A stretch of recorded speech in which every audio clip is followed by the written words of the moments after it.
The ballroom was dead silent. 300 people, forks frozen mid-air, every eye locked on me and my brother, standing 6 feet apart near the stage. Weston's face had gone white. Not angry white, caught white. I held up the folder, the one I'd found 2 days ago in our father's filing cabinet, and my voice didn't shake when I said, "You want to tell them, or should I?" He opened his mouth and nothing came out. That's when our mother stood up from her chair and, "My parents spoiled my older brother his whole life, so when he fired me from his company, I built something that put him to shame." My name's Callum, and for most of my life, I thought being the younger brother just meant you had to try harder. I'm 34 now, married to my wife Darcy for 7 years, and we've got a 5-year-old daughter named B. I work in logistics consulting, my own firm actually, which sounds boring until you hear how I got here, because I didn't start out on my own. I started out working for my older brother Weston, and that's where everything went sideways. Growing up, Weston was the golden child. I don't say that to be dramatic. I say it because it was a fact everyone in our family accepted like weather. He was 4 years older, louder, more confident, and my parents, Elaine and Hugh, treated him like their retirement plan and their trophy case rolled into one. When Weston got into college, they threw a party. When I got in, same school, better scholarship, my mom said, "Oh, that's nice, Cal. Can you pass the salad?" I'm not saying they didn't love me, they did, but there was Weston's kind of love, which came with attention and funding and pride, and then there was mine, which came with leftovers. After college, Weston started a small supply chain company with seed money from our dad. $50,000. I know the exact number because years later I saw the check stub in a box of old photos Darcy and I were sorting through when we moved. 50,000. When I asked my dad for 10 to help with a certification program, he told me to take out a loan. I swallowed that. I swallowed a lot of things. Sometimes I think the things we swallow don't disappear. They just sit in us, turning into something harder and heavier until one day we can't carry them anymore. When I was 26, Weston offered me a job, operations manager at his company, Bridger Freight Solutions. I was grateful. Darcy and I had just gotten married. She was finishing her nursing degree, and money was tight enough that we were eating rice and canned beans 3 nights a week. So I said yes, showed up on a Monday, and threw myself into it. I was good at it too. Not just good, I was the person holding the thing together. Weston was the face, the handshake guy, the one who showed up at networking dinners in a sport coat and told stories. I was the one making sure trucks actually moved, contracts got fulfilled, and clients didn't leave. Within 18 months, I'd restructured the routing system, cut overhead by 12%, and landed our 2 biggest accounts personally. Weston never once said thank you. My buddy Marlo, who I'd known since college, worked in tech consulting, and we'd grab lunch every few weeks. One afternoon, he looked at me and said, "Cal, you know you're building his castle, right?" "It's a job, Marlo." "It's not a job. A job pays you market rate and doesn't make you feel guilty for going home at 6. You're underpaid, overworked, and he's got you thinking it's a favor." I laughed it off. Marlo had always been blunt. But that night, lying in bed while Darcy slept next to me, I stared at the ceiling and did the math. Weston was paying me $62,000. Market rate for what I was doing was at least 90. I told myself it was family. I told myself it would get better. It didn't get better. By year 3, things at Bridger were growing fast, and Weston was growing a different kind of confident, the kind that comes with money and no one around brave enough to challenge you. He started showing up late, missing client calls. He hired his college roommate, a guy named Trent, as VP of development, despite Trent having 0 logistics experience. Trent's main qualification was that he laughed at Weston's jokes and never questioned a decision. I questioned decisions. That was my mistake. I've learned that in some families, loyalty doesn't mean standing beside someone. It means standing beneath them and never looking up. One Wednesday, I walked into a meeting and presented a proposal to expand into regional cold chain delivery. I'd spent 2 months on it. Data, projections, client interest letters. Weston listened for about 4 minutes, then leaned back in his chair and said, "This isn't really our direction, Cal." "Our direction? West, I've got 3 clients ready to sign. This could grow revenue by—" I said no. Trent, sitting in the corner, smirked. I looked at Weston, really looked at him, and saw our father. Not Hugh's face, but Hugh's posture. That lean back, arms crossed wall that said, "I've already decided. You're just noise." Things got worse after that. Weston started cutting me out of meetings, reassigning my accounts to Trent. Darcy noticed I wasn't sleeping. "You're grinding your teeth again," she said one night, sitting on the edge of the bed with her hand on my shoulder. "I can hear it through the wall." "I'm fine." "You're not fine. B asked me today why Daddy looks mad all the time." That one landed. My 5-year-old daughter was reading the stress on my face. I promised Darcy I'd talk to Weston, set a boundary. I tried. I went to his office on a Friday afternoon and said, "West, I need us to figure out what's happening here. I feel like I'm being pushed out." He didn't even look up from his phone. "You're being paranoid." "I'm not being paranoid. You moved 3 of my accounts this week without telling me. You didn't invite me to the Helton pitch because you weren't needed." "I brought in Helton." He finally looked up. "Callum, I run this company. If I decide to restructure responsibilities, that's my call, not yours. You work here because I let you work here." Let me. Like it was charity. Like I hadn't built half of what he was sitting on. 2 weeks later, on a Tuesday morning, I remember because B had a school performance that afternoon, and I'd promised to be there. Weston called me into his office. Trent was there, sitting in the chair by the window like he was watching a show. "Cal, we're making some changes. We're eliminating your position." I blinked. Eliminating my position? "It's a restructuring thing. Nothing personal." "Nothing personal? Weston, I'm your brother." "Which is exactly why I'm telling you myself instead of having HR do it. You'll get 2 weeks severance." I looked at Trent. He looked at the floor. I looked back at Weston, and for the first time in my life, I didn't swallow it. "You know what, West? Keep your 2 weeks."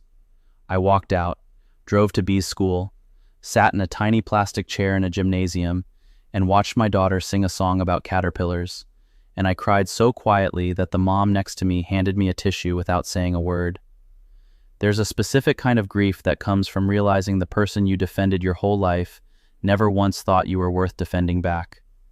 That night, Darcy and I sat at the kitchen table after B was in bed. She poured 2 glasses of wine and said, "Okay, what's the plan?" "I don't have one." "Then we make one." That was Darcy. No panic, no pity, just forward motion. She picked up extra shifts at the hospital.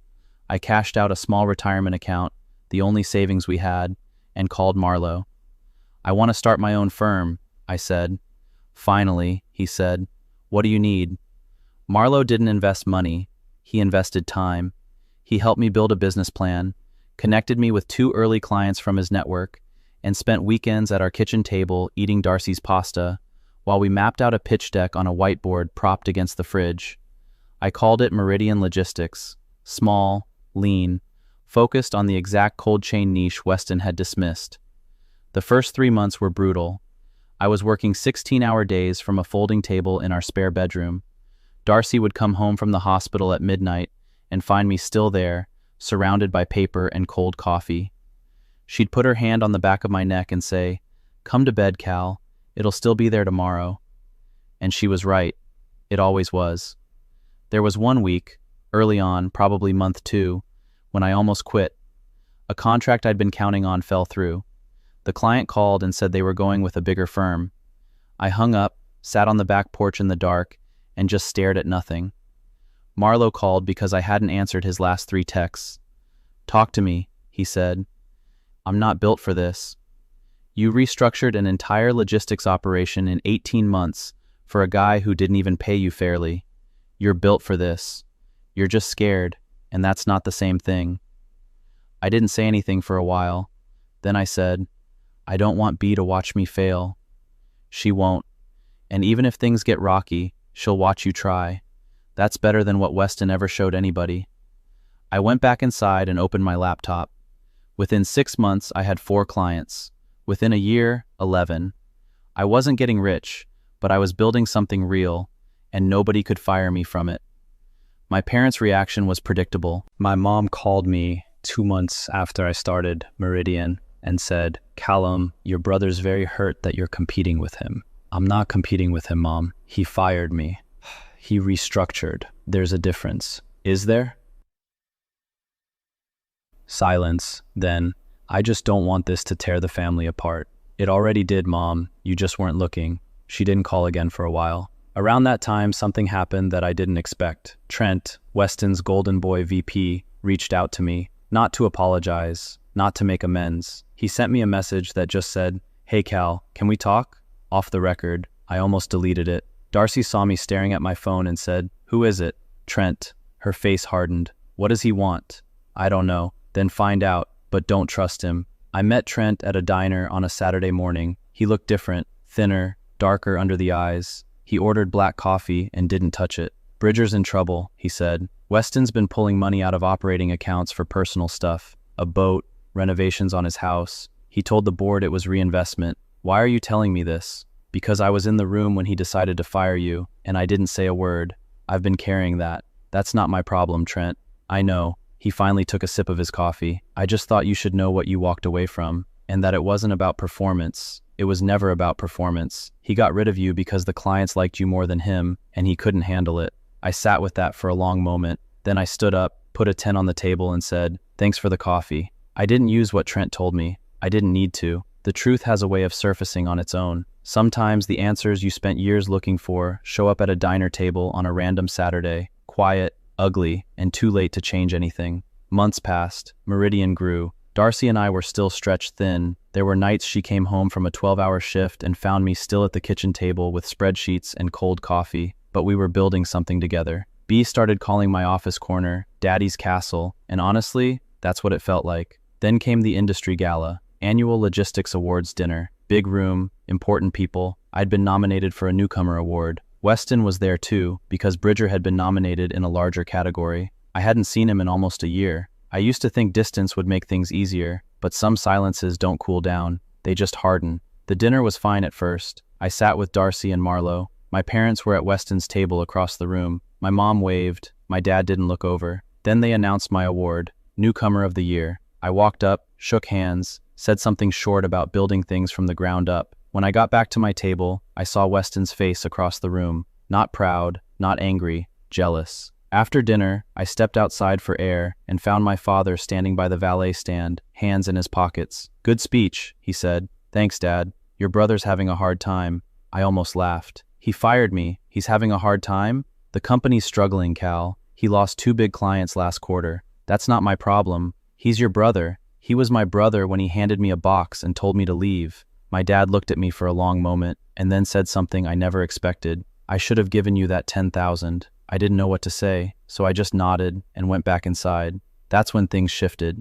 2 days before the gala, while helping my mom move some boxes at my parents' house, the kind of errand I still showed up for because that's who I am, I found a filing cabinet in my dad's home office with old business documents. And inside one folder, I found the original paperwork for Bridger Freight Solutions, the incorporation papers, the initial investment records, everything. The seed money wasn't 50,000, it was 120,000. My dad had given Weston nearly 2.5 times what I'd thought, and there was more, ongoing consulting payments from my father to Weston for years. My dad had been quietly funding Bridger the entire time Weston was telling industry people he was self-made. I took the folder. I know I probably shouldn't have, but I took it. At the gala, after my dad's quiet confession outside, I went back in, and when Weston stood up to accept an honorable mention for Bridger and started his speech about building something from nothing with my own 2 hands, I felt something crack inside me. I didn't plan what happened next. I walked toward the stage with the folder. Darcy grabbed my arm and whispered, "Cal, don't."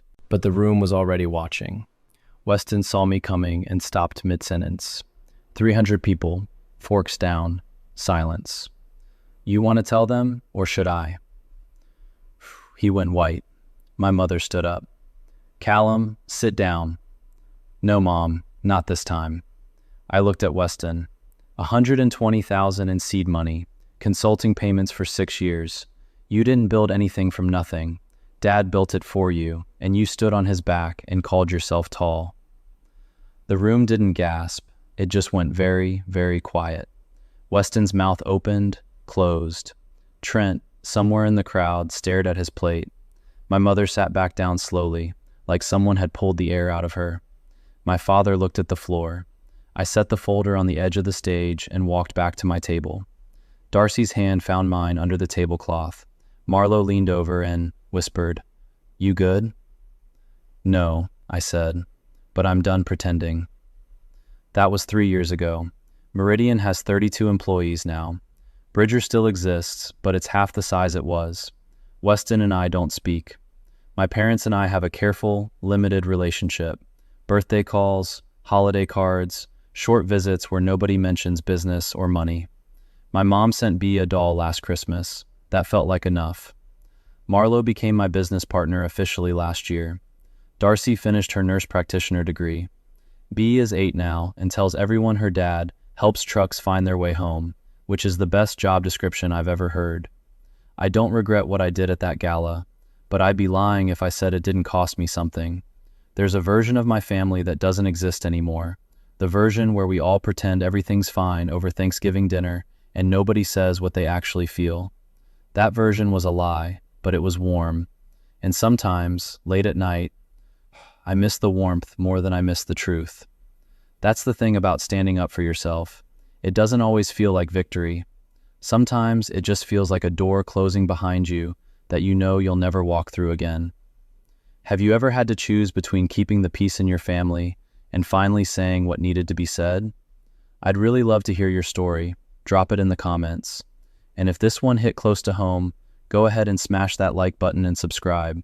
I share stories like this every day, and I promise you don't want to miss what's coming next.